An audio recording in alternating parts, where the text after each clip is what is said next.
uh, belajar tipe-tipe problem yang ada di machine learning ya. Salah satunya adalah regression problem. Regression problem ini kita akan memprediksi sebuah output yang nilainya itu adalah continue atau numerik ya. Jadi output yang akan kita prediksi nantinya itu adalah berupa nilai continue gitu ya. Di week pertama kemarin kita juga sudah melihat contoh-contoh problem di regression ini. Seperti contohnya kita ingin memprediksi harga properti ya berdasarkan transaksi yang sudah ada di bulan-bulan sebelumnya atau hari-hari sebelumnya. Nah, regression ini nanti kita akan belajar ya bagaimana cara menggunakan algoritma machine learning. Salah satunya nanti kita akan belajar linear regression sama polynomial regression. Kita belajar dua algoritma untuk menyelesaikan problem regression ini sendiri. Seperti itu. Nah, nanti kita juga akan implementasikan di bahasa pemrograman Python ya. Dan nanti kita akan coba menggunakan dataset yang sederhana. Dataset yang sederhana untuk menerapkan problem dari regresi ini sendiri. Seperti itu ya. Nah, kita nanti juga akan belajar sedikit perhitungan matematika ya. Karena di dalam regression problem ini kita harus tahu beberapa equation yang mendasari algoritma machine learning untuk menyelesaikan problem regression itu sendiri. Jadi nanti kita sedikit akan melihat beberapa equation matematika ya, yang mana itu merepresentasikan problem regression itu sendiri dan merepresentasikan bagaimana cara algoritma linear regression dan polynomial regression itu bekerja. Seperti itu. Oke, pertanyaan saya mungkin Anda masih ingat ya, kira-kira regression ini itu tipe algoritma machine learning yang supervised learning atau unsupervised learning? Supervised. Supervised ya. Kenapa supervised? Kenapa kok supervised? Karena tadi yang menjawab siapa? Ya, kenapa? Lupa. Supervised learning dan unsupervised learning ya. Ini kita juga ada teman kalian ada yang join di Zoom juga karena berhalangan hadir ya. Mungkin yang di Zoom siapa ini? Gede Dharma ya. Silakan kalau punya idea ya. Kira-kira regression ini masuk ke supervised learning atau unsupervised?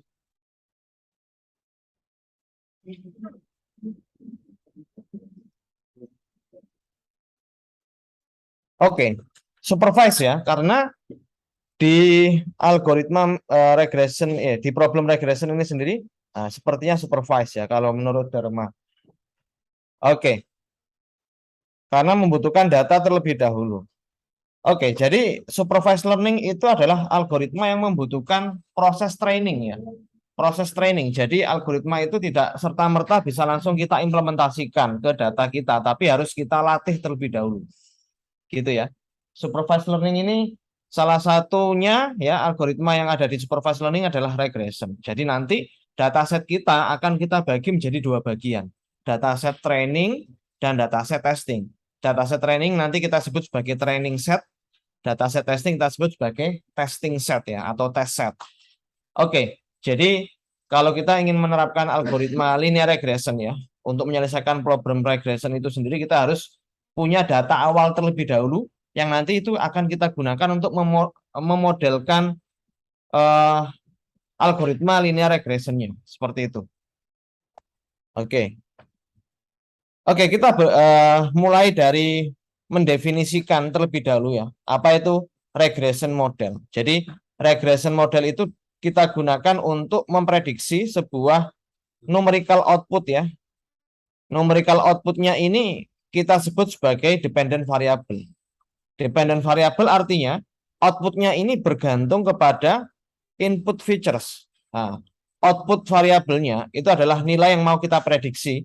Kita simbolkan dengan huruf Y.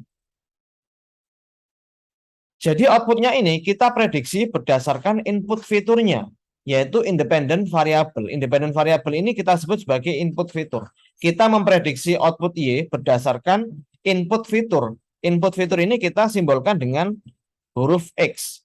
X ini bisa lebih dari satu ya, bisa X1, X2 sampai dengan Xn. Artinya adalah untuk memprediksi sebuah output, kita membutuhkan beberapa input. Bisa satu, bisa lebih dari satu. Contohnya kemarin, contoh sederhananya ya, adalah kalau kita ingin memprediksi harga properti atau harga rumah ya, berdasarkan input fitur. Input fiturnya misalnya harga rumah itu dipengaruhi oleh luas rumah itu sendiri, jumlah lantainya, lokasi rumah tersebut dari pusat kota, terus jumlah kamar mandinya, jumlah kamarnya, itu adalah input fiturnya. Input fitur kita sebut sebagai independent variable karena dia yang mempengaruhi dependent variable, mempengaruhi outputnya. Kita memprediksi sebuah output itu berdasarkan input fiturnya. Oke ya. Untuk model regresi ini kita punya dua tipe. Yang pertama ini kita sebut sebagai linear regression dan yang kedua kita sebut sebagai non-linear regression ya. Oke, kita mulai dari yang linear regression terlebih dahulu ya. Jadi linear regression itu kita memiliki model yang mengasumsikan bahwa relationship antara fitur dengan outputnya adalah linear. Artinya relasi antara input fitur ya, antara input fitur dengan outputnya itu adalah linear. Jadi kalau linear kita bisa tuliskan dalam bentuk equation yang ada di bawah ini. Jadi ini adalah persamaan linear ya. Ingat ya, persamaan linear itu variabelnya tidak memiliki nilai yang kuadratik atau pangkat n ya. Oke ya, ini persamaan linear. Misalnya waktu Anda belajar matematika dulu pernah tahu bahwa sebuah persamaan itu adalah Y sama dengan AX plus B. Itu adalah persamaan linear. Persamaan linear, kalau kita gambarkan garisnya atau kurvanya ya, kurva koordinatnya, itu akan membentuk sebuah garis linear ya. Garis linear itu berarti ya garis lurus gitu ya, bisa miring, bisa lurus ya, bisa turun ke bawah. Jadi persamaan ini kalau Anda lihat di sini tidak ada nilai kuadratik atau pangkat n dari tiap fiturnya. X1, X2, dan Xn. Gitu ya. Jadi kita memiliki fitur ya, X1, X2, dan Xn ini kita sebut sebagai fitur yang kita gunakan untuk memprediksi output Y. Bagaimana dengan betanya?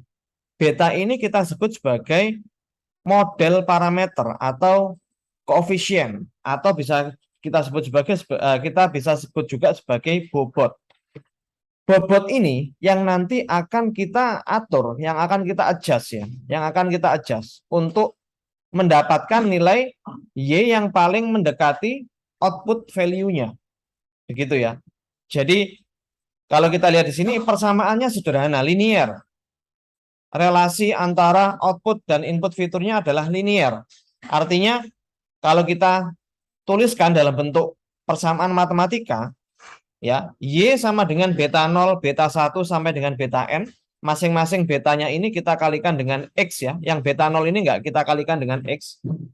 Beta 1 kali X1, beta 2 kali X2 sampai dengan beta n kali Xn. Ini adalah persamaan linear. Bagaimana dengan epsilonnya? Epsilon ini nilai error ya.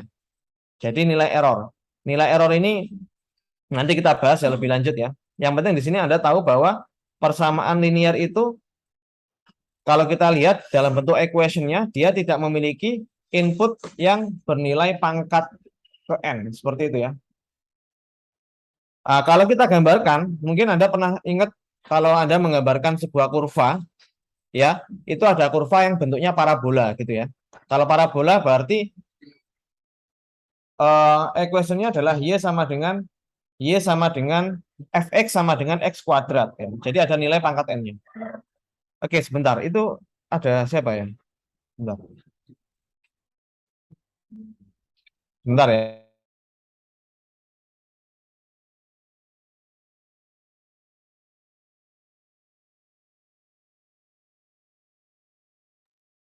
Oke. Jadi kalau kita gambarkan kurvanya ya, persamaan Y sama dengan AX plus B atau Y beta 0 beta 1 kali X1 sampai dengan beta N kali XN, dia akan membentuk sebuah garis linear ya. Kalau persamaannya kuadratik, misalnya Y sama dengan X kuadrat, maka kita punya kurva bentuknya parabola, seperti itu.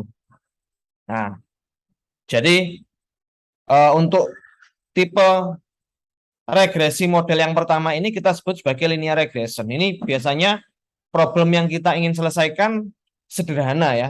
Kayak tadi ya, misalnya kita ingin memprediksi harga rumah berdasarkan luas areanya. Pasti kita tahu, logika saja, kita nggak pakai rumus ya. Kita bisa memiliki prediksi bahwa harga rumah itu pasti berbanding lurus atau berbanding terbalik dengan areanya gitu kan ya. Pasti berbanding lurus kan ya. Jadi semakin besar areanya maka harga rumahnya juga akan semakin mahal gitu ya. Atau itu bisa juga berbanding terbalik dengan lokasi. Lokasinya kalau semakin jauh dari pusat kota maka harganya bisa jadi semakin turun. Itu adalah relasi linier. Kalau tidak berbanding lurus ya berbanding terbalik seperti itu ya. Nah, jadi pengalinya itu ya kita punya fungsi Y sama dengan AX plus B ya. B-nya itu biasnya. Jadi AX anggap saja A-nya itu betanya ya, pengali dari fiturnya. Nah, jadi relasinya itu linear. Kita bisa prediksi dengan lebih mudah. Bagaimana dengan yang non linear? Nah, kita juga punya yang kedua ini yang non linear ya. Yang non linear ini relasi antara input fiturnya dengan outputnya kita bisa sebut sebagai non linear. Jadi tidak sesederhana yang linear regression. Nah, ini kalau kita asumsikan kita punya sebuah fungsi ya. Ini fungsinya memiliki dua input X sama beta ya, plus epsilon. Tapi sebetulnya ini fungsinya kalau kita bisa kasih example atau contoh, kita bisa asumsikan fungsinya itu fungsi nonlinear. Misalnya kita punya fungsi Y sama dengan X kuadrat gitu ya. Itu kan kurvanya parabola bentuknya ya. Kurvanya parabola, itu nonlinear. Jadi bisa jadi relasi antara input dan outputnya itu bisa berbanding, kita nggak bisa sebut sebagai berbanding lurus atau berbanding terbalik. Kalau kita punya kurva parabola kan dia akan memiliki titik lembah atau titik puncak ya di nilai X tertentu. Nah itu kan relasinya tidak linear kan ya. Tidak mesti kalau semakin besar inputnya maka outputnya juga semakin besar. Nggak mesti seperti itu karena relasinya non linear ya. Bisa jadi dengan area dengan range tertentu dari inputnya itu mempengaruhi nilai X-nya ya. Gitu ya. Jadi yang non linear ini kalau bisa kita sebut dia itu relasinya atau equationnya itu memiliki fungsi kuadratik atau pangkat n. Jadi non linear. Tapi sebetulnya non-linear regression ini kita bisa selesaikan juga dengan model linear regression. Nanti kita akan bahas ya. Oke. Kita lanjut dulu ke slide berikutnya. Nah, ini kita punya sebuah model linear regression. Kita di sini ada beberapa equation matematika ya. Tapi ini sebenarnya simple. Jadi kita misalnya ingin memprediksi sebuah output value Y. Y ini adalah real outputnya, output yang ada di dataset kita, gitu ya. Sedangkan Y hat ini kita sebut sebagai Y hat ya. Y hat ini adalah output yang merupakan perhitungan dari fungsi linear regression kita. Jadi Y hat ini adalah nilai prediksi kita, Y saja itu adalah outputnya, real outputnya, gitu ya. Tapi sebelum kita masuk ke perhitungan matematikanya, saya memiliki pertanyaan. Kira-kira relasi antara Y hat dengan Y ini, kalau semakin kecil selisihnya antara Y hat dengan Y, maka semakin bagus atau tidak model linear regression kita. Y hat itu adalah output yang merupakan hasil dari prediksi model regresi kita, algoritma linear regression kita, sedangkan Y itu adalah real outputnya, output yang benar-benar ada di dataset kita. Kira-kira kalau selisihnya semakin kecil, model linear regression kita semakin jelek atau semakin bagus? Menurut Anda sebenarnya? Semakin bagus ya, karena makin mirip ya. Jadi selisih antara real outputnya dengan model output dari model regresi kita itu semakin kecil. Misalnya, asumsikan ya, kita memprediksi harga rumah menggunakan algoritma linear regression yang harga aslinya itu anggap saja 1M gitu ya. Terus model regresi kita memprediksinya harganya 1M lebih 1 juta lah. Cuman selisih 1 juta saja. Kalau semakin kecil atau bahkan sama itu berarti semakin bagus ya. Model regresi kita bisa memprediksi harga dengan tepat gitu ya. Nah, ini kita ingin Y hat dengan Y itu memiliki selisih yang sangat-sangat kecil atau bahkan nol selisihnya. Nah, Y hat ini kita akan hitung menggunakan persamaan berikut ini. Ini sebetulnya tadi sudah ada. Jadi Y hat ini kita hitung dengan cara eh, ini ya, menambahkan beta 0 ditambah beta 1 dikali X1 ditambah beta 2 dikali X2 sampai dengan beta N kali Xn. Oke, apa itu beta? Beta itu tadi ya, koefisien. Nilai beta ini adalah koefisien. Ini yang nanti akan kita adjust ya, yang akan kita atur nilainya gitu ya di linear regression. Sedangkan X1, X2 sampai dengan Xn ini itu adalah input fiturnya. Ini X1, X2 dan Xn ini adalah input fiturnya. Kita kalikan dengan koefisien beta 0, beta 1, beta 2 dan beta n. Ini nanti yang akan kita cari nilainya. Yang mana harusnya nilai beta ini kalau kita kalikan dengan X1, X2 dan Xn ini, dia memiliki nilai Y hat yang selisihnya sangat kecil jika kita bandingkan dengan Y. Seperti itu ya. Ini nanti yang akan kita cari, yang akan kita adjust ya di algoritma linear regression. Nah, bagaimana cara mengadjustnya nanti akan dijelaskan di slide berikutnya. Oke, ini mungkin ada pertanyaan. Mengapa ada beta 0 di sini? Ini beta 0 itu adalah kalau kita bisa bilang di persamaan matematika itu sama seperti bias ya. Kalau Anda punya fungsi seperti ini misalnya ya, saya bisa tuliskan di sini misalnya Y sama dengan AX plus B gitu ya. Y sama dengan AX plus B. Y itu adalah output value-nya, X itu input fiturnya, A sama B ini itu adalah koefisien bobot yang akan kita kalikan dengan X, yang A ini kita kalikan dengan X, B itu adalah biasnya.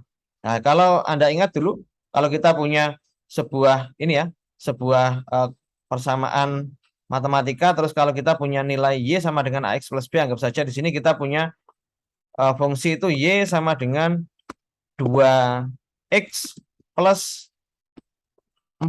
Nah, misalnya kayak gini. 2 itu A-nya, B itu 4-nya. Kalau kita gambarkan, kira-kira seperti apa? Nah, mungkin bisa jadi seperti ini ya. Misalnya di sini saya punya kurvanya ya.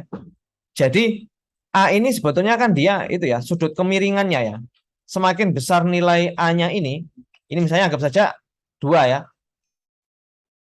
Nah, 2 itu berarti dia miring ya, miringnya kayak ke atas gini, misalnya kayak gini. Gitu ya. 4 ini sebetulnya ini, posisinya ini. Anggap saja kita masukkan nilai Y-nya itu, X-nya 0 ya, berarti kan Y-nya 4 ya. X-nya 0, Y-nya 4. X-nya 1, Y-nya 6 gitu ya. X-nya 2, Y-nya 8 dan seterusnya. Nah, sebetulnya B itu ya, B itu ini ya. B itu ini ya, tinggi dari garisnya itu ya. Sedangkan A ini itu adalah tingkat kemiringannya gitu kan ya, tingkat kemiringannya. Tingkat kemiringan dari garis ini. Slope ya, kita bilang sebagai slope, sudut kemiringannya. Kalau misalnya di sini kita punya Y sama dengan X plus 4 ya. Jadi X-nya itu 1 misalnya ya. X-nya 1 berarti dia gimana? Kalau A-nya 1, Y sama dengan X plus 4. Ya, berarti kemiringannya semakin kecil gitu ya. Kemiringannya semakin, sudut kemiringannya semakin kecil ya. Jadi nanti kita akan lihat di slide berikutnya ya. Mengapa kita butuh yang namanya bias atau beta 0. Oke, nanti kita akan lihat. Nanti sebetulnya yang akan kita prediksi itu kan semacam kayak gini ya. Ini kita punya kurva seperti ini. Ini Y-nya, ini X-nya gitu kan ya. Ini X-nya ini. Nah, jadi nanti kita akan membentuk garis yang memang nanti bisa memprediksi nilai Y itu dengan akurat ya.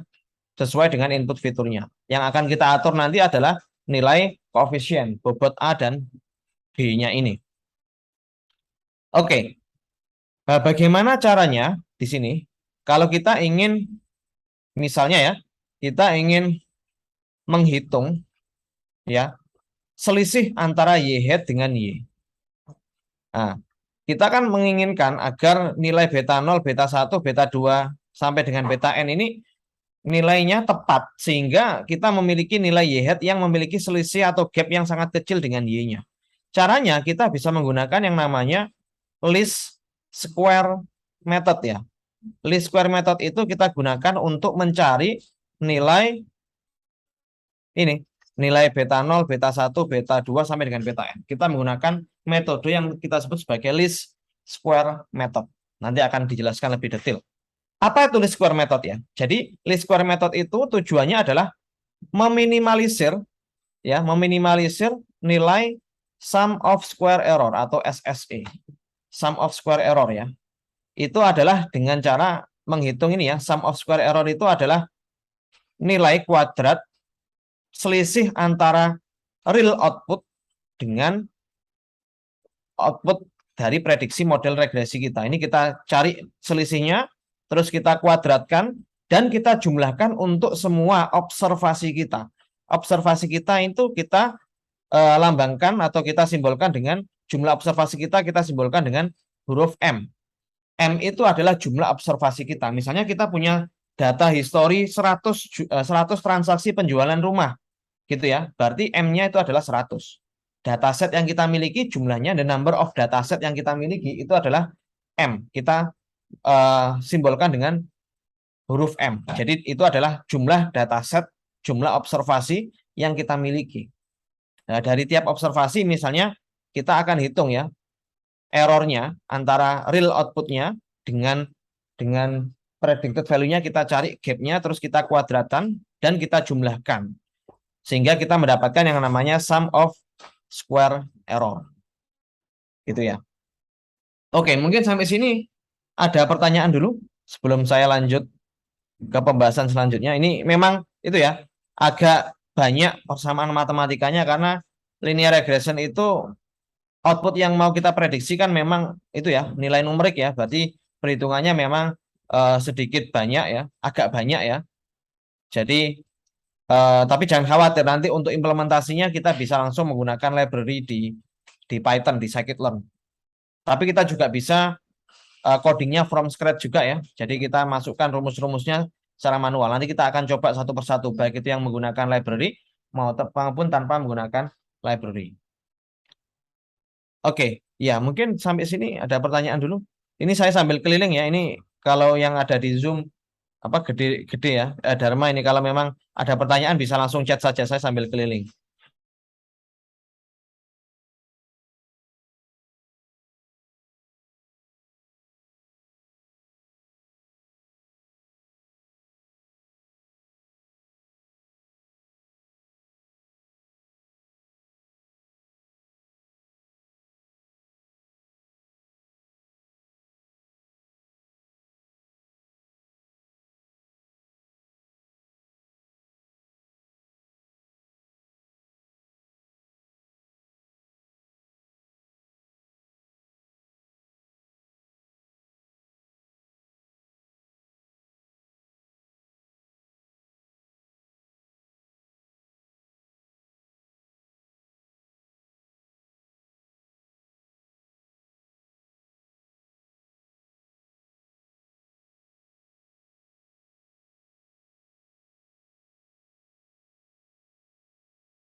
Oke ya, saya lupa kemute tadi. Oke, jadi ini kalau saya detailkan lagi tadi ya, ini kalau saya detailkan lagi nilai Y hat I-nya kita tuliskan seperti ini ya, beta 0, beta 1 X1I, beta 2 X2I sampai dengan beta N XNI.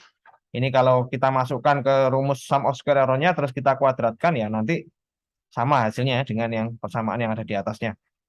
Oke, ini kalau kita gambarkan ya kurva dari linear regression itu sendiri. Ini kita punya fungsi YI sama dengan beta 0 ditambah beta 1 XI. Ini saya coba kasih rectangle dulu, kotak dulu di sini. Ini merupakan nilai Y hat I ya. Oke. Y hat I. Jadi ini adalah nilai ininya. Jadi persamaan yang garis biru ini itu adalah beta 0 ditambah beta 1 dikali XI gitu ya. Sedangkan untuk nilai YI-nya ini itu adalah real outputnya, bukan Y hat I ya, ini tapi real outputnya. Kalau kita punya fungsi beta 0 ditambah beta satu XI, ini kita tuliskan saja ini ya, Y hat ya. Jadi ini Y hat, ini Y hat ya. Nah, kita bisa punya sebuah garis linear seperti ini ya. Jadi beta 0 itu sebetulnya jarak antara sumbu X ya dengan garis linearnya. Kalau semakin besar nilai beta 0-nya, maka dia akan semakin menjauhi nilai sumbu X ya. Nah, dia akan menjauhi sumbu X-nya. Sedangkan beta satu itu adalah koefisien yang kita gunakan untuk menentukan kemiringan dari fungsi linear kita. Semakin besar beta satunya, maka dia akan semakin tinggi sudut ini ya, sudut slope-nya, sudut antara garis linearnya dengan sumbu X-nya akan semakin besar. Jadi, oke, sempat mati sebentar tadi. Nah, ini jadi kurang lebih seperti itu untuk nilai beta 0 dan beta 1 X-nya, beta 1 dan XI-nya. Tapi ini ada tapinya. Contoh kita ini adalah contoh yang sederhana. Karena di sini kita hanya memiliki satu input fitur saja. Y itu kita prediksi berdasarkan X, yang mana X-nya hanya satu saja, satu value saja. Artinya kita memprediksi sebuah output itu berdasarkan satu input fitur. Padahal kasus nyatanya, kalau kita ingin memprediksi sebuah output ya di model linear regression itu, kita memiliki nilai X, input fitur itu dimensinya lebih dari satu. Bisa jadi 1, 2, 3, 4, 5 sampai dengan N. Kayak tadi ya, contohnya kalau kita ingin memprediksi harga rumah berdasarkan luas areanya saja ya bisa. Tapi sebetulnya kalau kita punya atribut yang lain untuk memprediksi harga rumah, misalnya luas area, jumlah kamar, jumlah lantai ya, jarak dengan pusat kota dan sebagainya, kita memiliki nilai X yang dimensinya lebih dari satu. Nah, nanti X ini sebetulnya kita kalau nanti kita implementasikan di bahasa pemrograman Python ya. Jadi X ini adalah berupa vektor gitu ya. Karena dia menyimpan item yang nilainya lebih dari satu. Oke, kita juga punya titik poin di sini ya. Poin 1, poin 2, poin 3, poin 4, poin 5, poin 6. Ini adalah observe value-nya. Observe value adalah nilai real output dari dataset kita. Kalau kita lihat memang tidak 100% itu ya. Dia itu ya bisa naik bisa turun gitu ya. Bisa naik bisa turun. Tapi sebetulnya kalau kita lihat di sini dia kecenderungannya trennya naik ya. Semakin besar nilai X-nya, maka nilai Y-nya juga akan semakin besar walaupun ada naik turunnya, tapi naik turunnya itu ya enggak banyak gitu ya. Nah, naik turunnya ini kita hitung menggunakan yang namanya epsilon 4. Nah, jadi ini ya nilai random error-nya itu ini. Jarak antara observe value dengan garis linear kita. Nah, memang tidak 100% fit ya, tapi paling enggak ini kita bisa lihat trennya, tren dari dataset kita itu seperti apa. Nah, ini memang di contoh ini kita hanya mencontohkan outputnya satu, inputnya juga satu. Outputnya pasti satu kan, nilai yang mau kita prediksi. Inputnya ini bisa lebih dari satu. Nah, kalau kita punya dimensi yang lebih dari satu, misalnya tiga dimensi, misalnya X-nya ini ada tiga, X-nya 4. Kalau kita gambarkan pakai kurva seperti ini nggak bisa. Ya nggak, apa ya, nggak sulit untuk menggambarkannya. Gitu ya. Nah, kalau misalnya kita punya inputnya itu dua misalnya ya. Inputnya ini kan satu. Kalau inputnya dua mungkin masih bisa kita gambarkan pakai ini ya. Kita coba gambar di sini. Nah, ini kita punya ini. Kita punya X2 di sini misalnya ya. Ini adalah dimensi yang ketiganya tadi. Nah, seperti itu. Oke. Oke, mungkin sampai sini ada pertanyaan dulu sebelum saya lanjut. Ini ada Microsoft Teams tak hapus.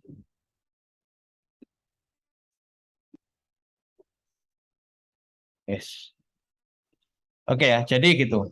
Yang penting kalau kita menggunakan model regresi itu paling tidak kita bisa tahu tren dari eh, output ya, output dengan inputnya itu trennya seperti apa. Kalau trennya semakin tinggi ya nanti kita tinggal membentuk garis linear yang seperti ini ya, yang nilainya itu beta satunya harusnya nilainya positif gitu ya. Kalau nilainya negatif kan berarti dia itu semakin kecil gitu ya, nilai beta satunya kalau negatif jadi trennya kan turun kayak gitu. Ini memang ada random errornya, kita nggak bisa 100% fit dengan data yang mau kita prediksi. Tapi paling tidak random errornya itu bisa sangat minimal nanti.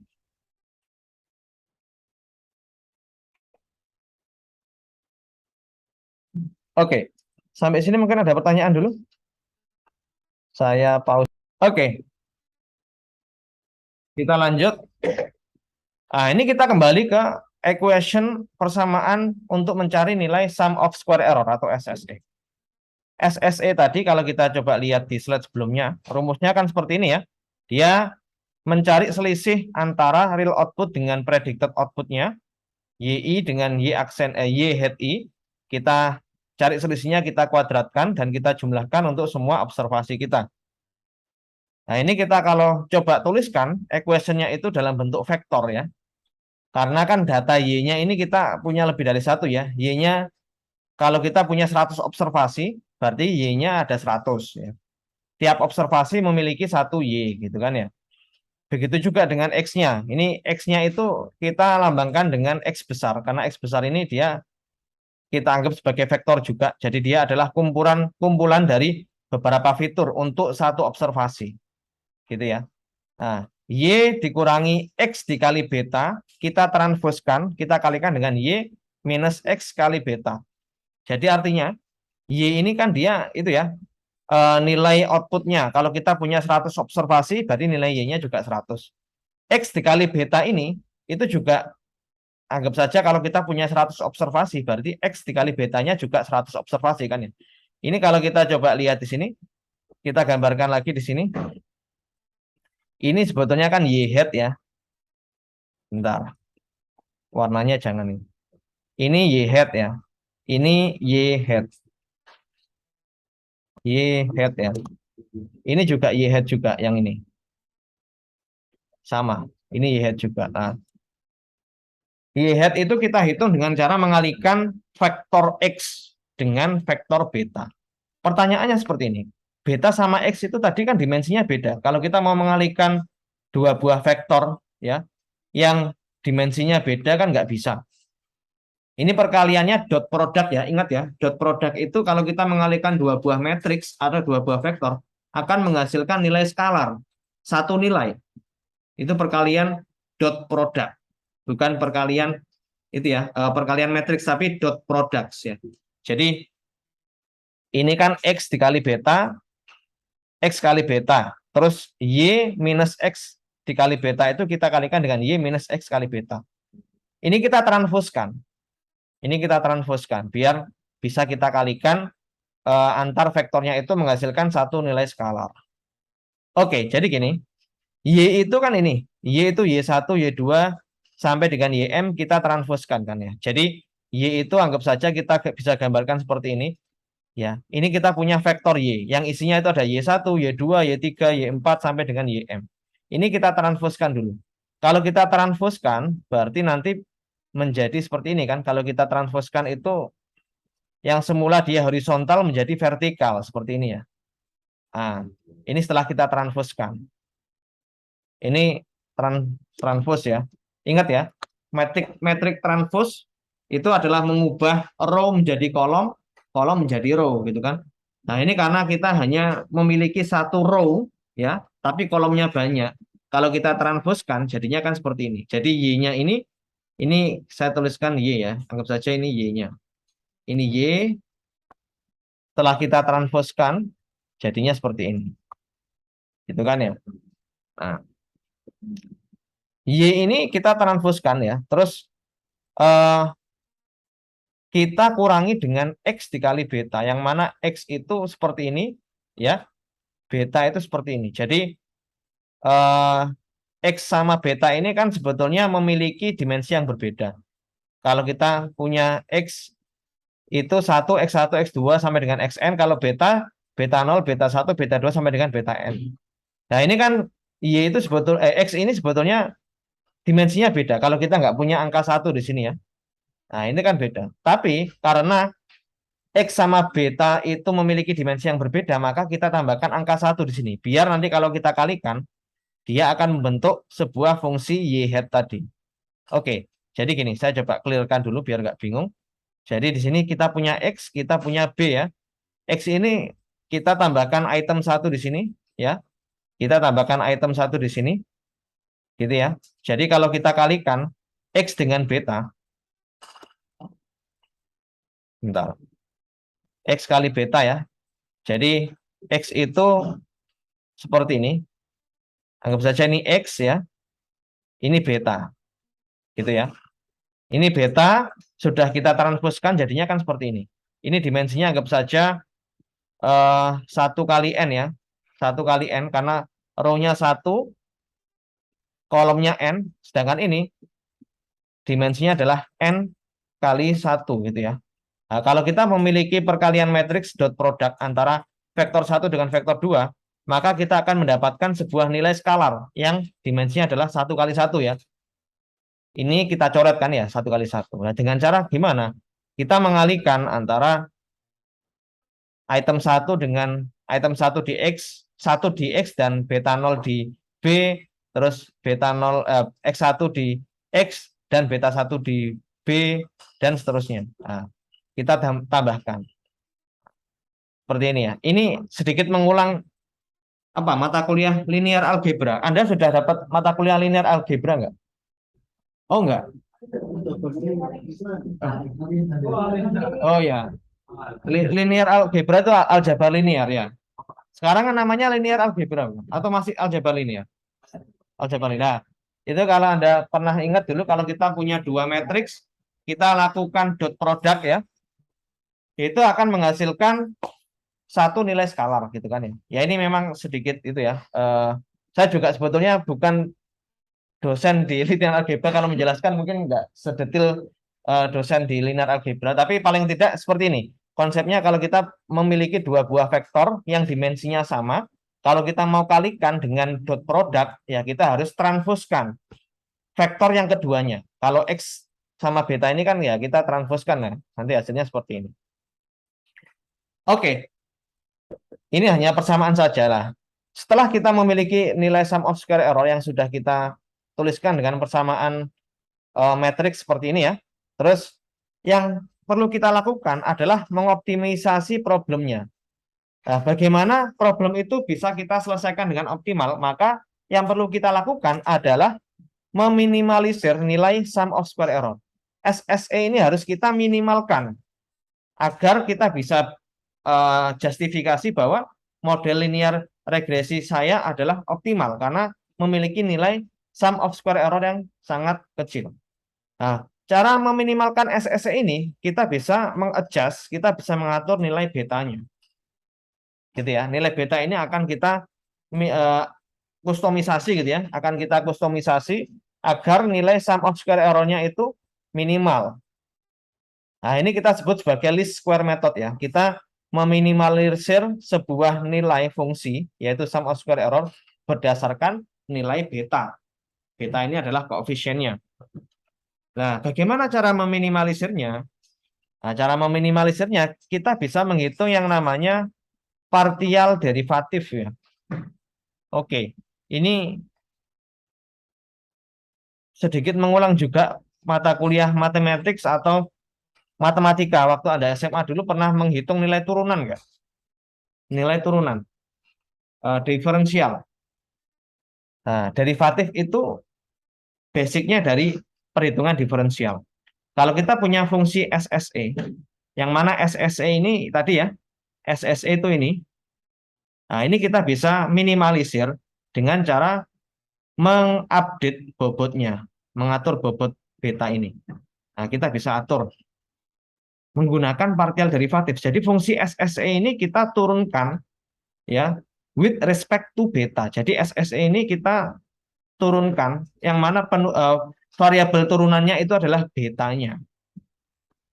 Nah, cara menghitungnya seperti ini. Jadi partial derivatif, kenapa kita sebut sebagai partial derivatif, tidak derivatif saja? Karena turunan dari SSE ini dibentuk dari nilai beta yang dimensinya lebih dari satu. Nilai betanya kan lebih dari satu ya. Ada beta 0, beta 1, beta 2, sampai dengan beta n. Jadi kita sebut sebagai partial derivatif. Kita menurunkan fungsi SSE menggunakan lebih dari satu variabel, yaitu variabel beta yang isinya itu itemnya lebih dari satu. Nah, tapi jangan khawatir, kita nggak akan bahas itu sekarang. Bagaimana kok tiba-tiba SSE ini kalau kita turunkan berdasarkan nilai betanya itu sama dengan nol ya. Nah, sebetulnya gini, yang kita cari kan nilai betanya ini. Kita ingin tahu nilai beta yang bisa meminimalisir nilai SSE itu seperti apa. Nah, sebetulnya dari persamaan ini ya, kita bisa menemukan fungsi estimatornya. Ini adalah fungsi estimatornya. Untuk mencari nilai beta yang paling maksimal, yang paling optimal, sorry, kita bisa menghitung dengan cara mengalihkan X transpose dikalikan dengan X transpose kita dot produkkan dengan X, kita inversekan, kita dot produkkan lagi dengan X transpose, dan kita dot produkkan lagi dengan Y. Ya, ini memang agak panjang rumusnya. Tapi ini sebetulnya kita dapatkan dari persamaan partial derivatif ini. Nah, ini nggak akan kita bahas sekarang. Saya juga belum menyiapkan perhitungan step by step-nya, tapi nanti kita akan bahas waktu week ke-8. Week ke-8 nanti kita akan belajar yang namanya artificial neural network ya. Itu nanti akan membahas lebih detail mengenai partial derivatif. Nah, yang penting di sini Anda tahu kalau kita ingin mendapatkan nilai beta yang paling optimal, dalam artian optimal itu bisa meminimalisir nilai SSE-nya ya, itu yaitu dengan cara kita mengalihkan X transpose. X ini adalah fiturnya ya, fitur yang kita miliki, kita kalikan dengan S, kita dot produkkan dengan X, terus kita inversekan, minus 1 ini kita inversekan ya, terus kita kalikan lagi dengan X transpose-nya, dan kita dot produkkan dengan outputnya. Nah, sehingga kita memiliki nilai Y hat ini adalah nilai prediksinya, kita kalikan dengan kita kalikan input yang kita miliki itu dengan nilai beta yang sudah kita dapatkan dari sini.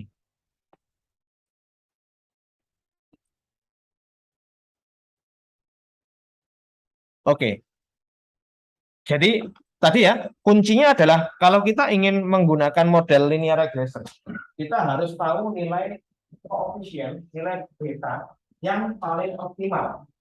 Dalam artian kita harus bisa menentukan nilai beta yang bisa meminimalkan nilai sum of square error-nya. Nanti waktu nilai beta itu kita kalikan dengan tiap input fiturnya, dia bisa menghasilkan nilai Y ya, yang nanti kalau kita hitung sum of square error-nya, ada cara mengurangi Y hat itu dengan Y, kita kuadratkan dan kita jumlahkan sebagai observasi kita, dia bisa menghasilkan nilai sum of square error yang paling minimal. Nah, setelah kita bisa memprediksi nilai Y hat ya, setelah kita mendapatkan nilai Y hat, kita bisa mengevaluasi nilai Y hat itu nilai model regresi kita atau estimator dari nilai beta kita itu sudah optimal atau tidak. Kita bisa mengevaluasinya dengan cara menghitung mean square error atau coefficient of determination. Jadi ada dua cara ya. Untuk mengevaluasi model linear regression itu kita bisa menggunakan mean square error dan sum of square error. Mean square error dan coefficient of determination. Sebetulnya sum of square error itu sudah bisa kita gunakan untuk mengevaluasi model linear regression-nya kan ya. Tapi sebetulnya ada cara yang lebih efektif, kita bisa menggunakan mean square error atau MSE. MSE ini kita dapatkan dengan cara membagi sum of square error itu dengan jumlah observasi kita.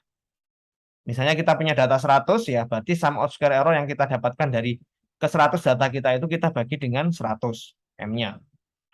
Gitu ya. Atau kita bisa menggunakan coefficient of determination atau R-square. R-square ini adalah nilai yang kita dapatkan dengan cara membagi sum of square regression dengan sum of square total. SSR dengan SST. SSR ini kita dapatkan dengan cara ini ya, mengurangi nilai output ya, predicted outputnya Y hat I dengan Y bar. Y bar ini itu ya, nilai rata-rata dari output value dataset kita. Sedangkan SST ini kita dapatkan dengan cara mengurangi nilai output value-nya dengan nilai rata-ratanya sendiri. Gitu ya. Nah, jadi coefficient determination itu adalah portion of the total variation in the dependent variable that is explained by variation in the independent variable X ya. Jadi kita menghitung coefficient of determination itu dengan mempertimbangkan variasi dari dataset kita ya. Kalau kita coba hitung variasinya berdasarkan predicted outputnya, kita sebut sebagai SSR. Kalau kita pengen tahu variasinya berdasarkan outputnya itu sendiri, real outputnya, nah kita sebut sebagai sum of square total. Nah, nilai R square ini semakin bagus kalau nilainya mendekati 1. Kalau 1 berarti model kita presisi, bisa memprediksi dengan sama persis. Ya, kalau mendekati sama dengan 0, maka model regresi kita bisa kita bilang tidak cocok ya untuk menyelesaikan problem yang kita ingin selesaikan. Nah, ini adalah perhitungan sum of square error, ada SSE, ada SSR, dan SST. Jadi SST itu ini ya, gap antara real outputnya dengan nilai Y bar. Y bar ini nilai rata-rata dari Y ya. Kalau misal kita punya dataset 100, tiap dataset, tiap row, tiap observasi memiliki nilai output kan ya. Misalnya tadi harga rumah, ada yang harganya 100 juta, 200 juta, ada yang harganya 1 miliar. Kita jumlahkan semua output dari dataset kita bagi dengan jumlah observasi kita. Itu kita dapatkan dengan nilai Y bar. Nah, Y bar ini itu nilainya kan itu ya konstan ya. Jadi kalau kita gambarkan di kurvanya ya nilainya konstan. Gitu ya. Nah, kalau SSE ini adalah jarak antara observasi ya dengan nilai output yang kita prediksi dari model regresi kita. Ini SSE, sum of square error ya, sama seperti tadi. Kalau sum of square regression itu jarak antara output yang kita prediksi dengan nilai rata-rata dari dataset output kita seperti itu. Oke, ini mungkin perlu sedikit waktu untuk memahami ya. Mungkin sekali penjelasan Anda masih belum paham. Ini perlu juga Anda baca sendiri dulu. Jadi saya mungkin kasih waktu 10 menit untuk break ya. Seperti biasa kita sudah berjalan 1 jam. Setiap 1 jam kita break. Nah ini kita kasih waktu 10 menit. Nanti kita lanjut lagi pukul 11 lebih 10. Anda juga bisa sambil baca-baca, kalau ada pertanyaan silahkan. Yang di Zoom, Gede Dharma silahkan kalau ada pertanyaan ya bisa dituliskan di chat. Nah ini ya, kalau kita coba gambarkan coefficient of determination R square tadi ya, nilai R square itu akan bernilai 1 kalau model regresi kita 100% bisa fit ke tiap observasi yang kita miliki ya. Jadi dia garisnya itu fit dengan observasinya. Kalau nilai R square-nya itu 1. Kalau R square-nya nilainya antara 0 sampai 1, ya ini seperti yang tadi ya. Kita hanya bisa melihat trennya saja, tapi tidak 100% fit dengan tiap observasi yang kita miliki. Jadi kita tahu trennya ya. Nah, kalau coefficient of determination-nya itu 0, berarti model regresi kita nggak cocok untuk menyelesaikan problem yang ingin kita selesaikan tadi ya. Jadi nilai R square-nya 0 gitu ya. Nah, bisa jadi problem itu nggak bisa kita selesaikan menggunakan model linear regression, tapi kita selesaikan menggunakan model polynomial regression ya. Oke, ini langsung kita coba saja. Ini saya langsung uji coba saja di Jupyter Notebooks ya.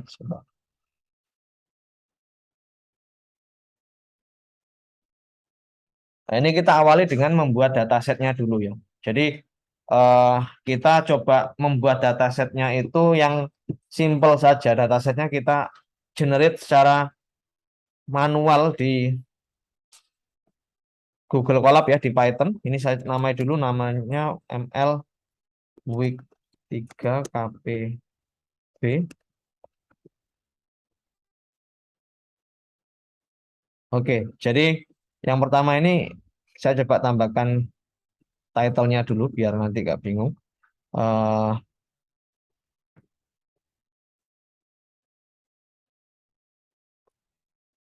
Linear regression. Di dalam linear regression ini kita generate datasetnya dulu ya. Generate datasetnya. Nah, datasetnya ini kita gunakan NumPy untuk merandomnya ya. NumPy terus kita import matplotlib untuk menampilkan apa namanya distribusi dari datasetnya.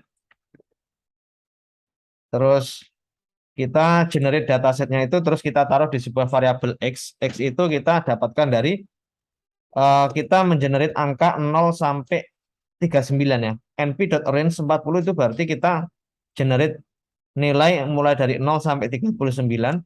Terus kita reshape dengan ukuran seperti ini. Jadi yang semula ini kalau kita nggak pakai reshape ya, kita coba print dulu X-nya.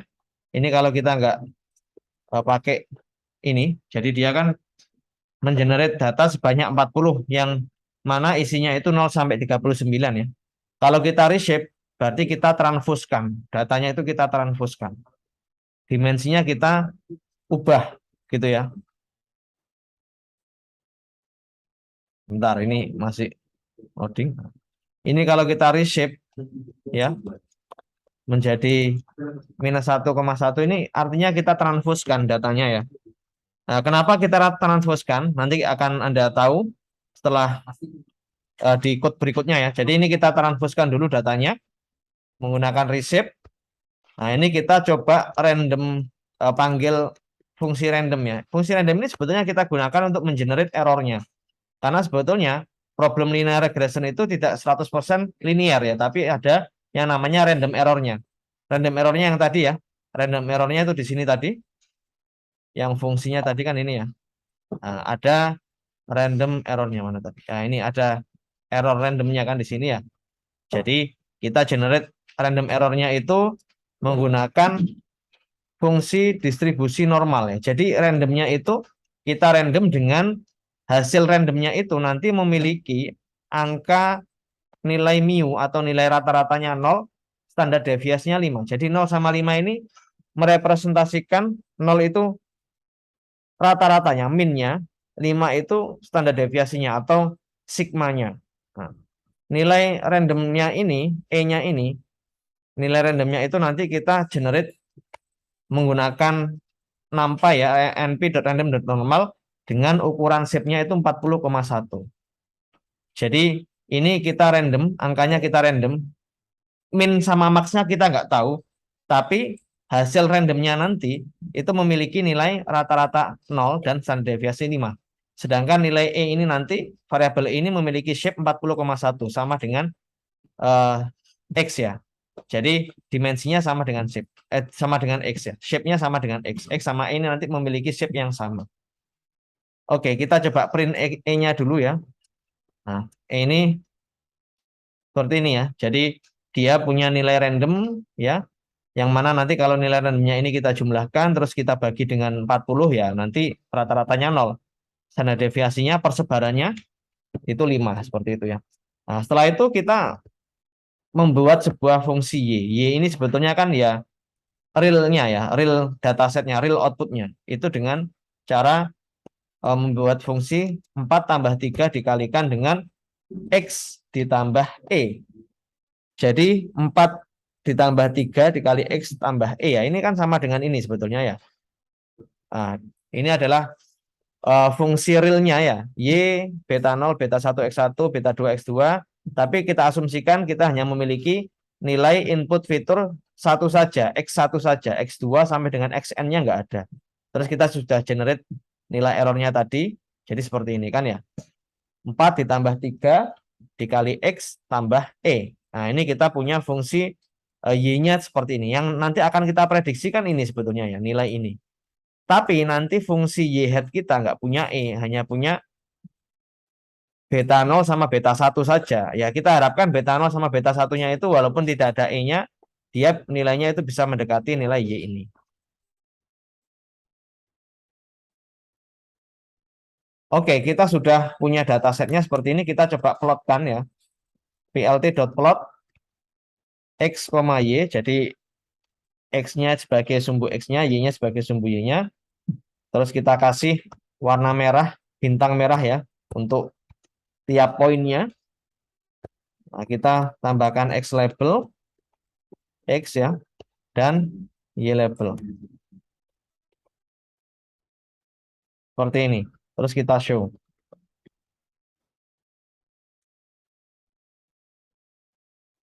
Oke, hasilnya seperti ini ya. Oh, ini R ya harusnya ya. R.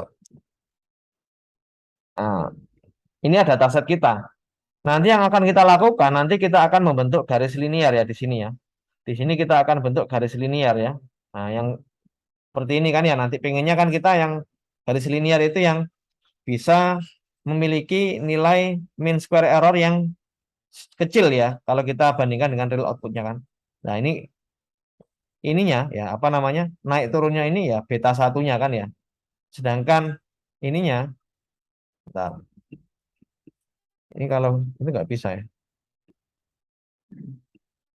Naik turunnya ya ini nilai ininya kan berdasarkan nilai beta satunya. Kalau naik turunnya apakah di sini atau di sini atau di sini itu dari beta nolnya. Oke, eh itu dataset kita ya. Ini Anda bisa coba dulu di mana di Google Colab Anda masing-masing, di notebook Anda masing-masing. Ini kita mengenerate datasetnya terlebih dahulu ya.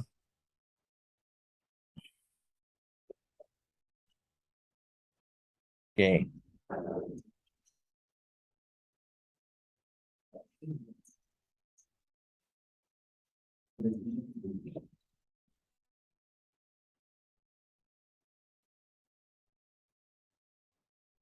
Oke, saya pause dulu. Kita lanjut ke ini. Men-split data kita menjadi dua bagian. Seperti yang tadi kita sempat singgung di awal, nanti dataset kita akan kita bagi menjadi dua buah bagian, yaitu data training dan data testing. Dataset training dan dataset testing. Karena di algoritma linear regression ini, dia termasuk supervised learning. Dia membutuhkan dataset untuk pembelajaran, untuk training ya. Jadi yang kedua ini kita akan split head to training and testing.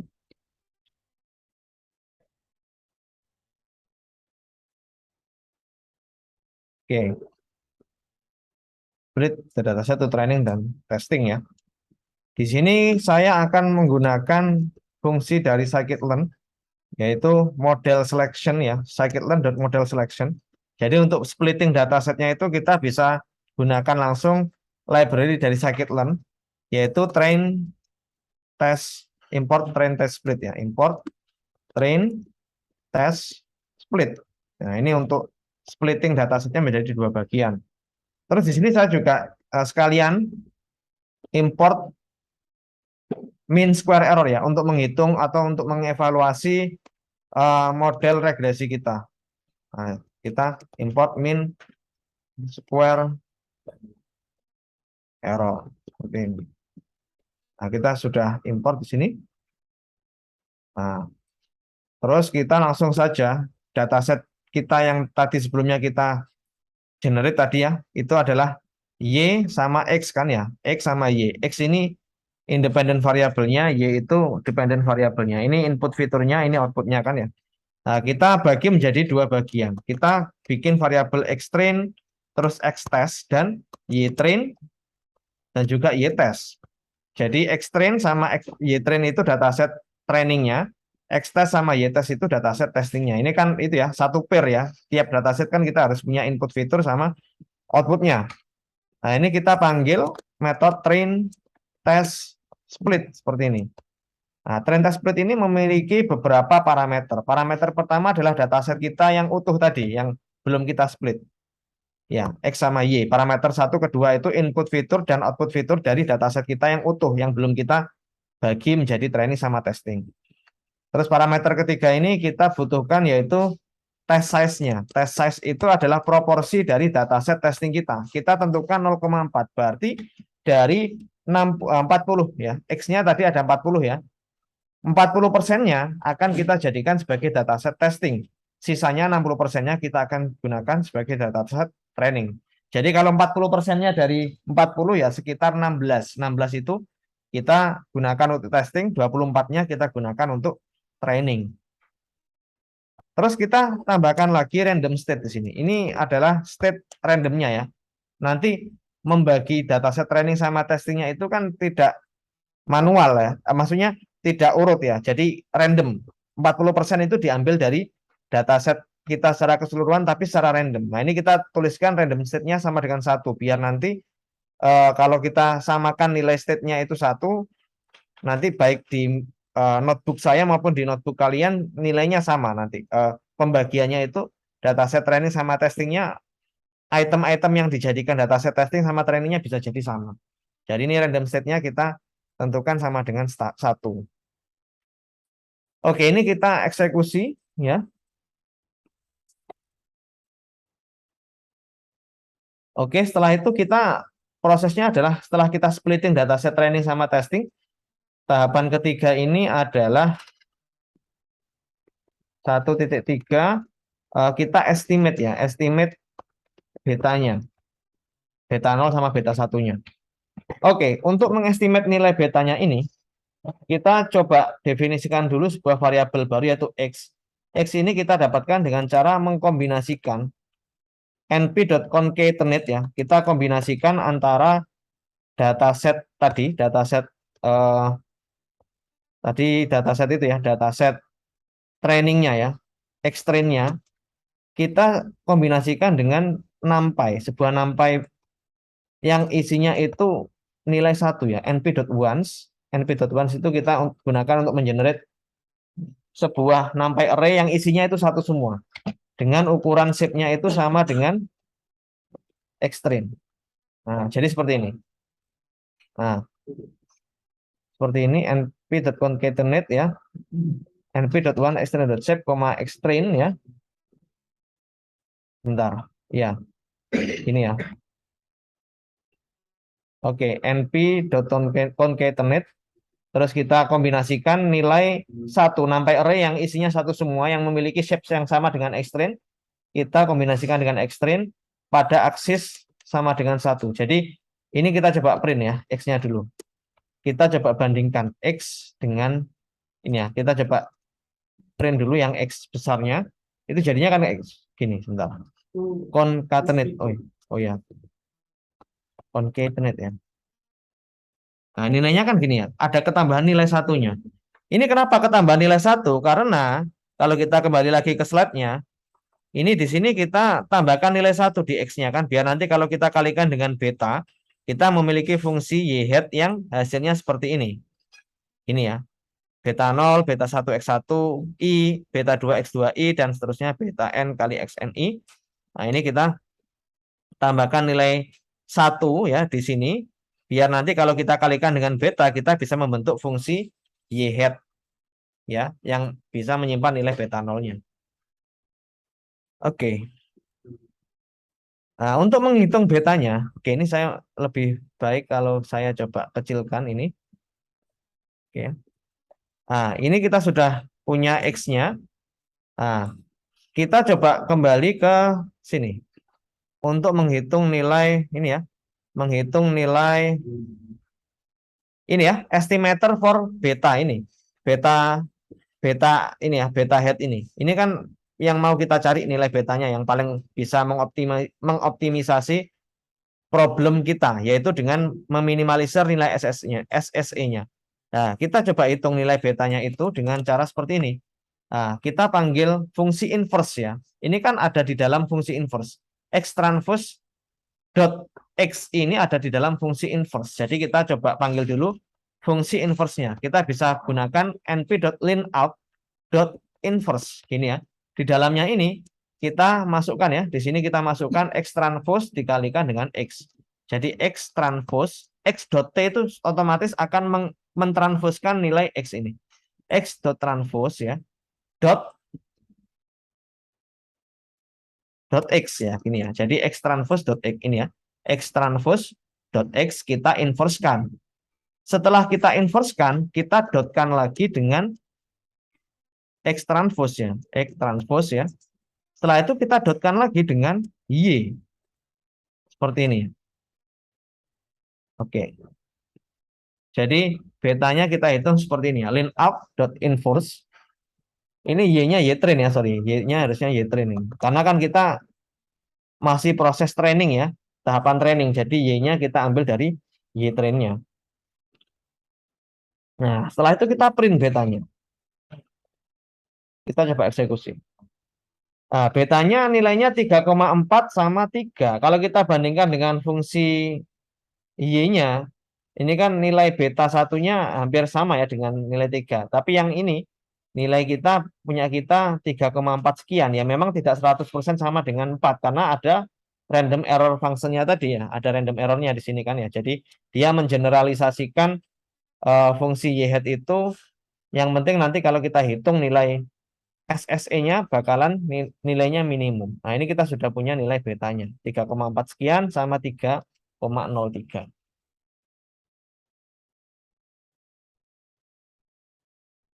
Nah, ini saya besarkan lagi.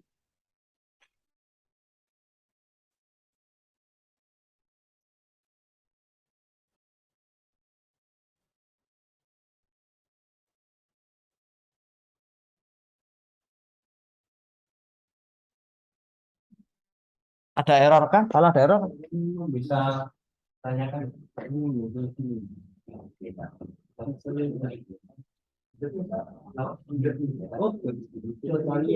ini kan perkalian sudah produk.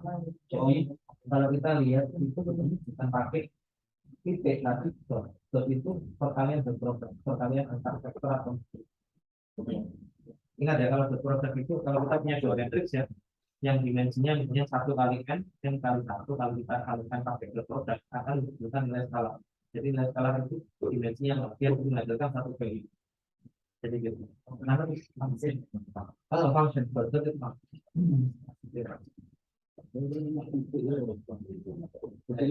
kalau ada yang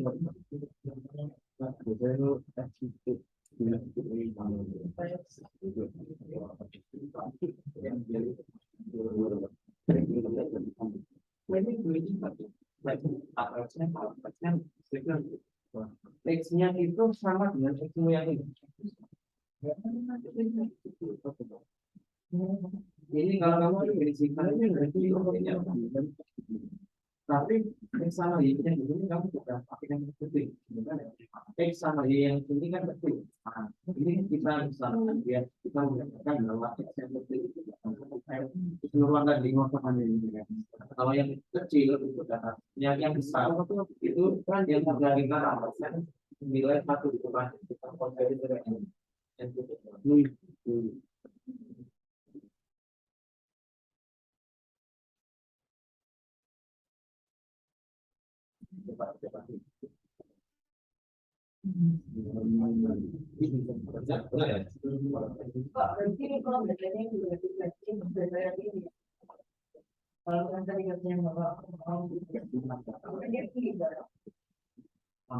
Oh, ini kan nilai ya di tapi ya memang ini nilainya sama itu. Kita bisa bilang beta ya memang dia beta di dalam nilainya berarti ini di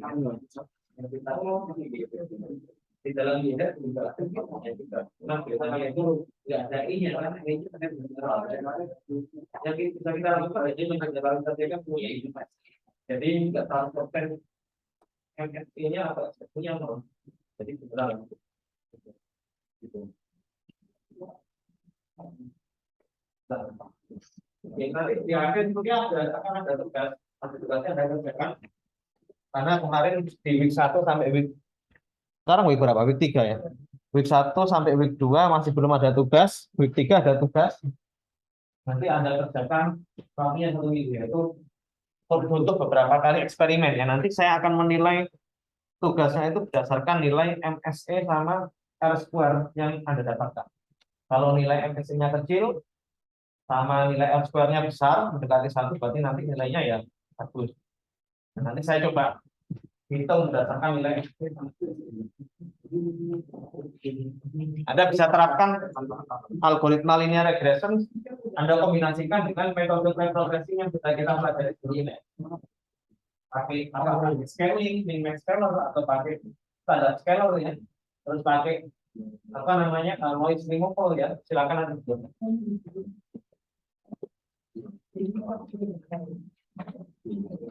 Oke, kalau nggak ada pertanyaan, saya lanjut saja ya. Ini saya lanjutkan ke tahapan 1.4 ya. 1.4 yaitu kita memprediksi ya, predik Y values-nya ya, kita prediksi. Nah, ini tahapan terakhir ya. Nah, ini untuk memprediksi Y ini, kita juga harus menambahkan nilai 1 di tiap observasi kita. Jadi ini kita bisa copy saja. Ini kita copy ya. Ini kita copy, tapi ini kita ganti extend-nya kita ganti dengan xtest. Gini ya. Nah, terus ininya kita ganti juga dengan xtest. Oke. Setelah itu kita prediksi. Ypred itu adalah variabel yang menampung hasil prediksi dari model regresi kita. Nah, kalau kita lihat, kita kembali lagi ke slide-nya ya. Ini kan untuk memprediksi Y hat itu kita kalikan X ya. Kita dot produkkan X dengan beta yang sudah kita dapatkan. Jadi di sini kita bisa langsung tuliskan saja X ya. Ini kan X ya. Fitur yang kita punya tadi dari dataset testing dot beta. Seperti ini kan ya. Jadi kita punya Ypred. Nah, Ypred ini kita bisa hitung nilai MSE-nya. Kita hitung dengan cara memanggil min square error ya. Min square error kita bandingkan antara Y-test dengan Ypred-nya. Jadi gini, Y-test dan Ypred. Nah, nanti kita dapat nilai MSE-nya. Kita coba print aja dulu nilai MSE-nya.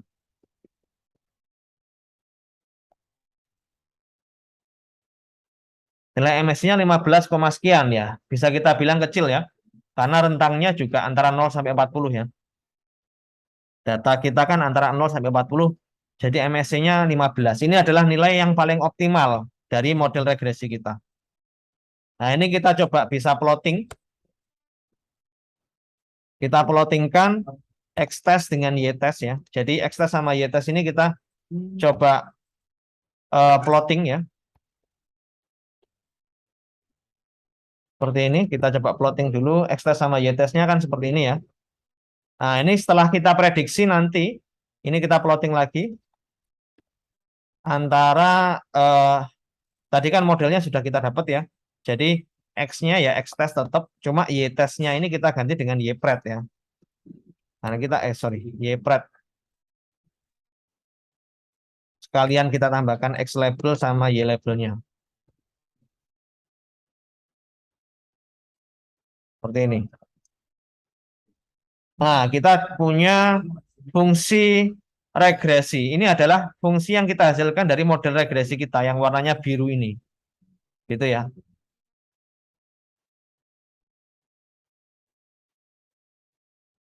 Jadi X-test dan Ypred. Y-nya kita ganti pakai Ypred hasil prediksi kita. Nah, ini cara yang kedua. Cara yang kedua ini kita bisa gunakan scikit-learn ya. Ini kan menggunakan cara yang manual ya. Estimate beta using NumPy ya. Ini pakai NumPy. Kalau kita pakai yang scikit-learn itu lebih gampang. Kita nggak perlu terlalu banyak nulis codingnya ya. Bentar. Ini saya coba tambahkan teks lagi. Yang 1.5 estimate beta using scikit-learn. Ini ya. Nah, yang pakai scikit-learn ini lebih simpel ya, karena kita nggak perlu coding dari scratch ya. Bentar. Yang pakai scikit-learn ini kita langsung bisa saja di sini panggil library-nya dulu from scikit-learn linear model. Nah, jadi kita panggil fungsi import linear regression. Ini fungsi linear regressionnya ya. Oke. Terus kita langsung saja di sini kita panggil fungsi linear regression itu kita taruh di sebuah variabel linreg ya. Ini kita panggil. Terus kita langsung aja kita pakai linreg.fit gini ya. Linreg.fit ya. Xtrain sama ytrain karena kita butuh proses training terlebih dahulu kan ya. Jadi Xtrain sama ytrain ini nggak perlu kita tambahkan np.once kayak gini nggak perlu ya. Kalau kita menggunakan scikit-learn, kalau pakai NumPy memang kita tetap perlu pakai np.once di sini. Tapi kalau pakai ini scikit-learn dia langsung otomatis mereshape ya sedemikian rupa sehingga nanti kalau kita panggil linreg.fit dia langsung mentrain model regresinya. Nah dari sini kita bisa mendapatkan nilai interceptnya atau beta nolnya ya. Intercept itu atau beta nol ya. Beta nolnya itu ini beta nolnya itu kita ambil dari linreg.intercept. Jadi intercept itu merepresentasikan nilai beta nolnya. Sedangkan untuk beta satunya kita sebut sebagai koefisiennya. Nah ini kita ganti dengan OF seperti ini. Nah kita print. Nah betanya 3,4, beta satunya 3,03 sama ya dengan yang ini ya. Sama persis kalau kita pakai NumPy atau scikit-learn sama persis ya. Nah ini kita coba hitung prediknya ya. Estimate beta using scikit-learn yang 1.6 ini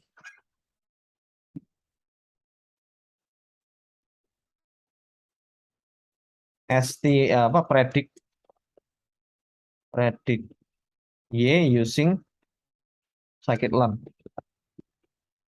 Ini kita copy saja, ini kita copy saja. Ini kita copy.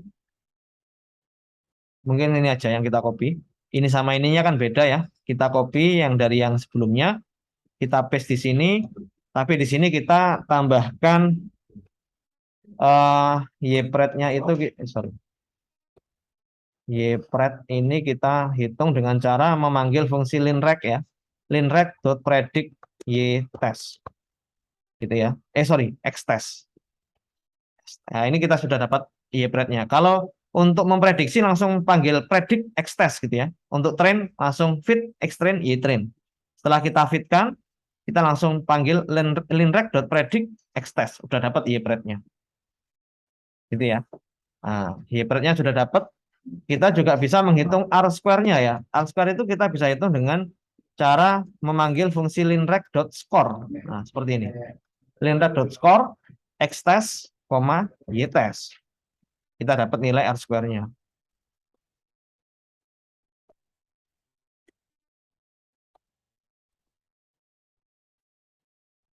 Sudah dapat nilai R-square sama square-nya ya.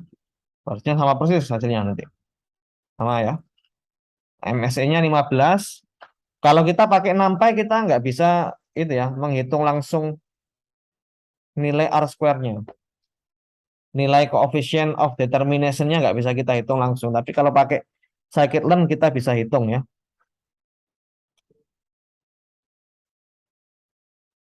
Oke, ini kita selesai ini kita sudah membahas mengenai linear regression. Setelah ini kita akan bahas polynomial regression. Oke, sebelum itu kita sambil break mungkin 5 menit ya. Kalau ada pertanyaan bisa ditanyakan. Yang di Zoom, Gede Dharma kalau ada pertanyaan silakan juga bisa ditanyakan di itu ya di chat. Ini saya sambil keliling juga.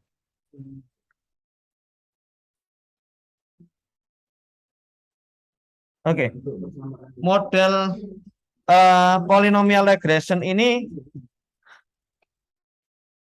ya model polynomial regression itu kita membentuk sebuah model yang mengasumsikan bahwa relationship antara fitur dan output itu linear, tapi yang linear itu bukan X-nya, tapi Y-nya, betanya. Oke ya. Oke, saya ulang lagi, tolong diperhatikan, ini terakhir ya. Kita ini materi terakhir di hari ini, nggak banyak kok polynomial regression ini. Jadi polynomial regression itu adalah sebuah model yang mengasumsikan bahwa relationship antara fitur dan output itu linear, tapi dalam hal model parameternya, yaitu koefisien atau weight-nya. Jadi kalau kita punya fungsi Y itu seperti ini ya, Y sama dengan beta 0 tambah beta 1 dikali X, ditambah beta 2 dikali X kuadrat, ditambah beta N dikali X pangkat N. Relasi antara Y dengan betanya itu adalah linear karena nilai betanya tidak ada yang memiliki nilai pangkat N. Tetapi relasi antara Y dengan input fiturnya dia non-linear karena nilai X ini memiliki nilai pangkat N. Seperti itu ya. Nah, kalau seperti ini karena salah satu betanya ya, betanya ini masih memiliki relasi yang linear dengan Y-nya, maka kita bisa selesaikan polynomial regression ini menggunakan fungsi linear regression dengan syarat kita harus mengenerate nilai polinomial dari dataset kita. Jadi polynomial regression ini kita bisa selesaikan menggunakan linear regression dengan mendefinisikan variabel yang baru, yaitu X1-nya itu sama dengan X, X2-nya sama dengan X kuadrat, Xn-nya sama dengan X pangkat N. Ini sebetulnya sama saja dengan yang sudah kita buat di linear regression ya. Cuman ada step tambahan yaitu kita mengenerate atribut polinomialnya. Oke, kita langsung coba saja. Ini kita bisa langsung copy paste saja dari yang sebelumnya.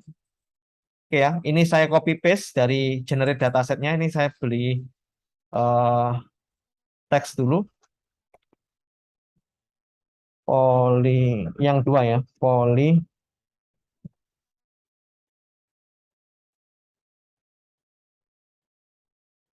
using scikit-learn. Oke, yang pertama generate dataset. Generate datasetnya sama dengan sebelumnya. Generate dataset ya. Saya copy paste pokok ini. Generate datasetnya saya copy paste saja. Tapi kita ubah sedikit ya. Ini kita ubah di bagian ininya. Di bagian Y-nya ini kita ubah agar Y-nya ini memiliki fungsi nonlinear ya. Jadi ini saya tambahkan 20 minus 5 dikali X ditambah 0,13 dikali X ditambah E. Ini ya. Jadi ini kan ada X kuadratnya di sini ya. Jadi kita bisa sebut ini sebagai persamaan nonlinear yang nanti kita selesaikan menggunakan polinomial regression. Oke.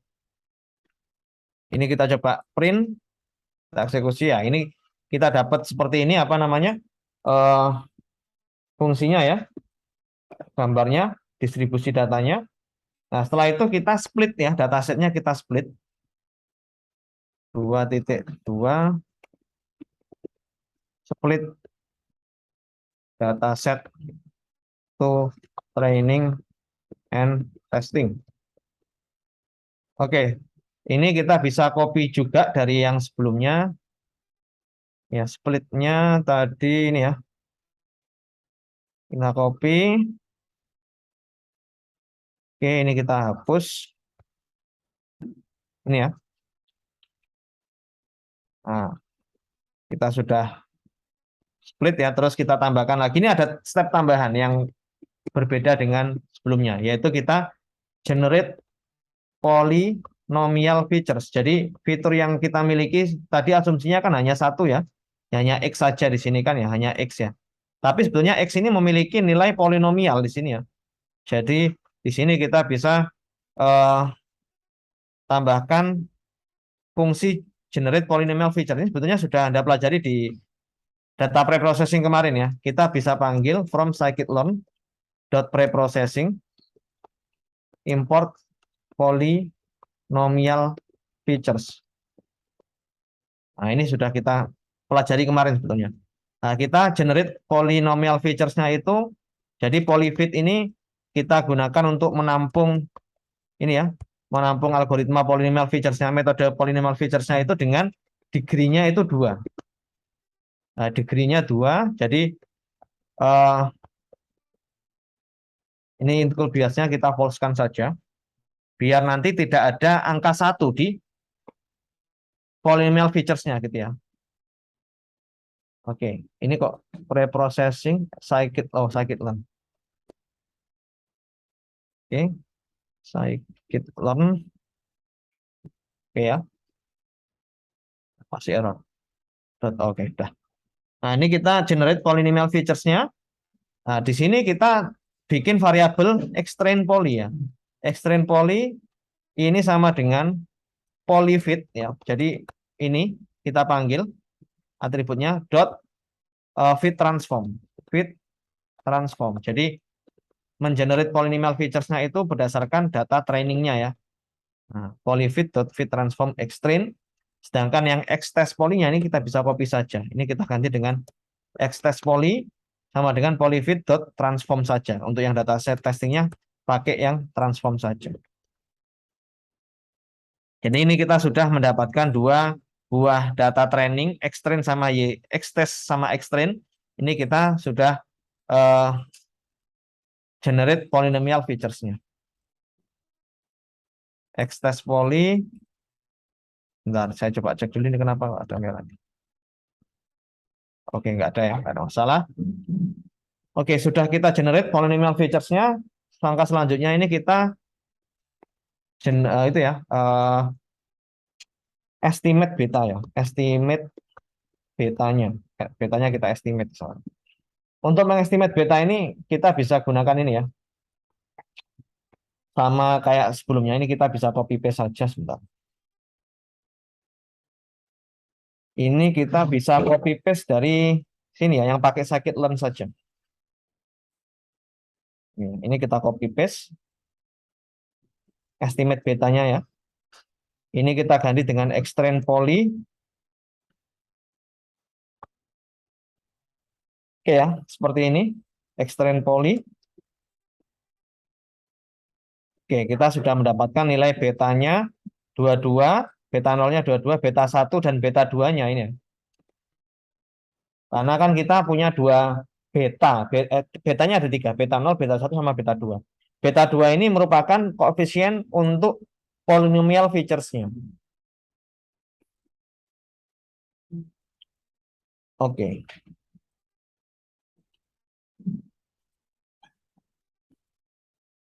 Betanya sudah kita hitung, ketemu minus 5,4 sekian sama 0,14 sekian. Saya coba cek sama dengan di slide ya. Sama ya.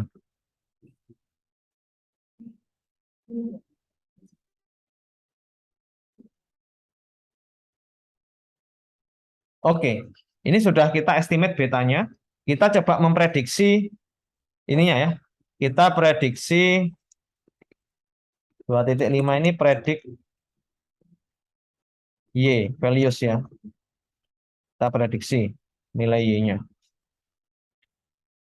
Oke, di sini kita bisa copy saja dari sebelumnya ya. Ini kita copy saja, biar nggak terlalu lama.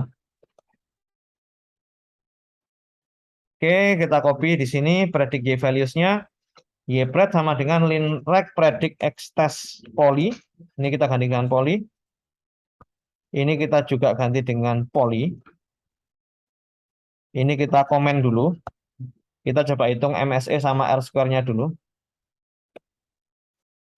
Oke ya, R-square-nya sama MSE-nya sudah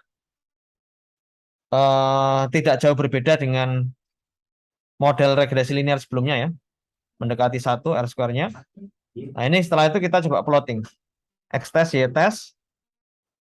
Nah, tapi sebelum plotting ini ada tambahan. Oke, di sini saya coba bikin variabel XX ya. XX equal np.arrange. Nah, arrange-nya itu mulai dari xtest.min sampai dengan xtest.max ya. X.min, x.max.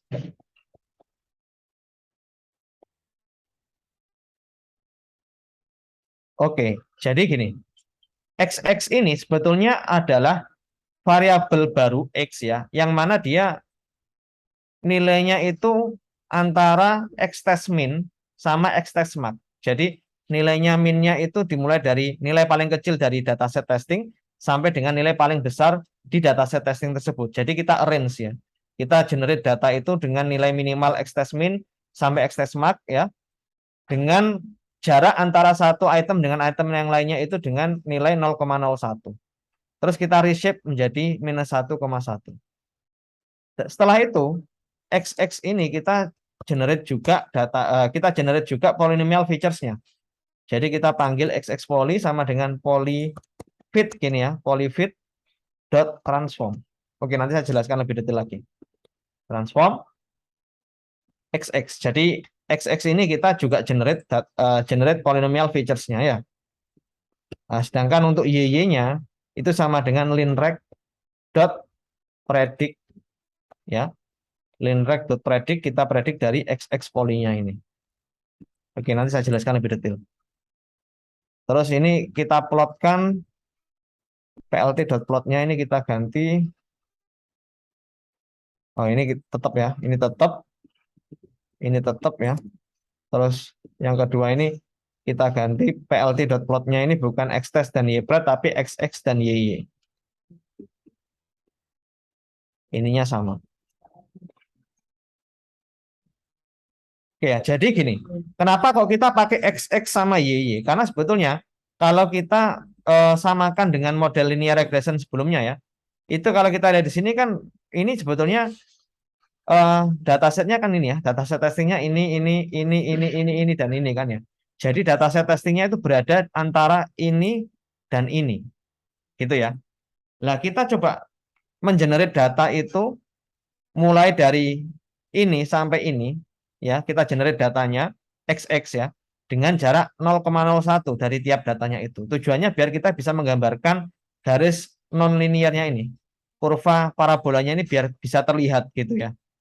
Kalau kita nggak pakai XX sama YY ya, ini misalnya kita ganti dengan X test dan Y pret ya, nanti hasilnya bakalan nggak karuan.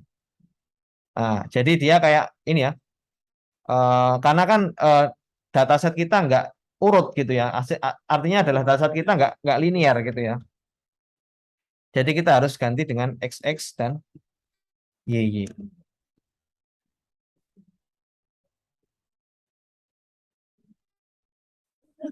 Kalau dataset kita lurus gitu enak, karena kan dia itu ya langsung bisa nyambung gitu ya. Tapi kalau dataset kita non linear kita harus menggunakan XX sama YY ini.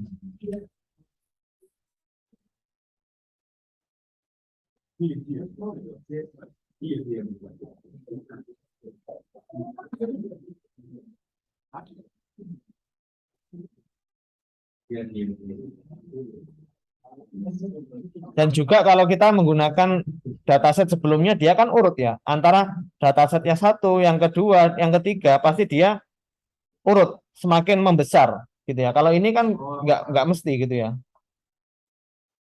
Jadi kita harus pakai XX dan Y. Oke, bisa dicoba dulu ya. Ini setelah ini kita coba jelaskan mengenai tugasnya. Ini saya coba minimize dulu. Oke, ini minimize.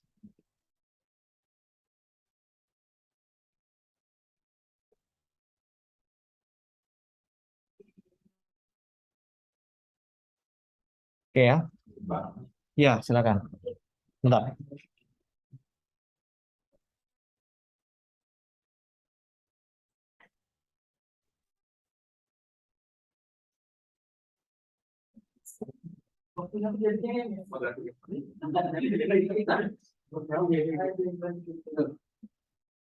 Karena nggak ada ini, keluarnya nggak ada yang, oh ini yang polinomial ini. Iya. Enggak, mana polinomial?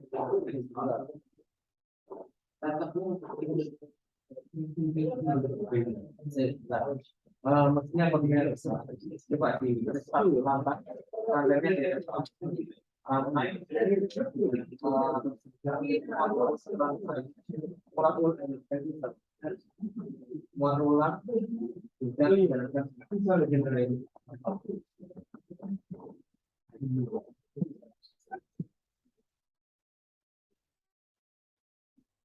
Soalnya kan ada beberapa variabel yang namanya sama.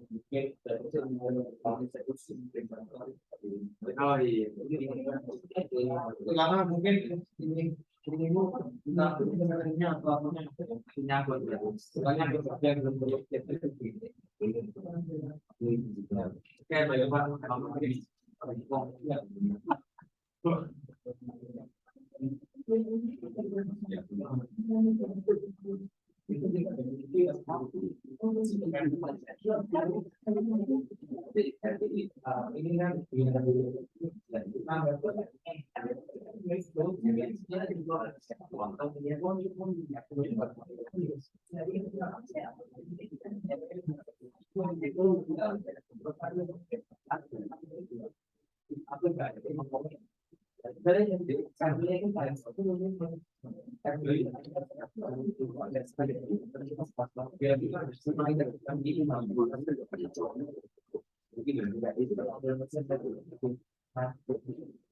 Oke, kita karena waktunya sudah mepet, saya coba jelaskan sedikit mengenai tugasnya. Oke ya, tugasnya ini ya. Ini Anda gunakan dataset dari Boston House Price Data. Ini permasalahan regresi ya. Permasalahan regresi. Tapi di sini punya 13 fitur ya. Yang kita lakukan sebelumnya ini semuanya hanya menggunakan satu fitur. Tapi di sini Anda menggunakan 13 fitur untuk memprediksi harga rumah di kota Boston ya, Amerika. Yang harus Anda lakukan yang pertama kali adalah Anda harus melakukan pre-processing dari datasetnya terlebih dahulu ya. Karena dataset ini pastinya memiliki skala yang berbeda dari tiap atributnya kan ya. Antara pendapatan per kapita atau ini per kapita crime ya. Jadi ini adalah apa ya?